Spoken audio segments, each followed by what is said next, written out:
Ipinagdiriwang ng actress TV host na si Kim Chiu ang kanyang ika-34 na kaarawan sa isla ng Siargao kasama ang kanyang malalapit na kaibigan.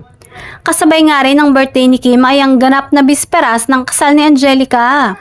Nagpunta sa Siargao sina Kim Chiu kasama ang malalapit na kaibigan nila para sa magaganap na beach wedding ni Angelica Panganiban.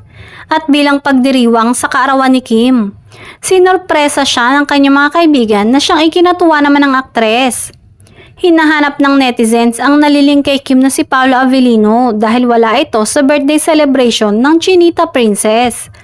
Pero hindi naman nakalimot na bumati ang aktor sa kanyang leading lady sa What's Wrong with Secretary Kim sa kanyang IG story.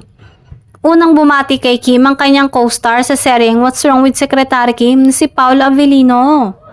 Sa isang Instagram story ni Paolo, ibinahagi niya ang kanyang pagbati para kay Kim Chiu na kinakiligan naman ng kanilang mga tagahanga na umaasang magkakaroon ng totohanang relasyon ang dalawa. Bago pa man nagpunta si Kim sa Siargao, ay nagkasama muna sila ni Paolo sa isang dinner date para ipagdiwang ng advance ang kaarawan ng aktres.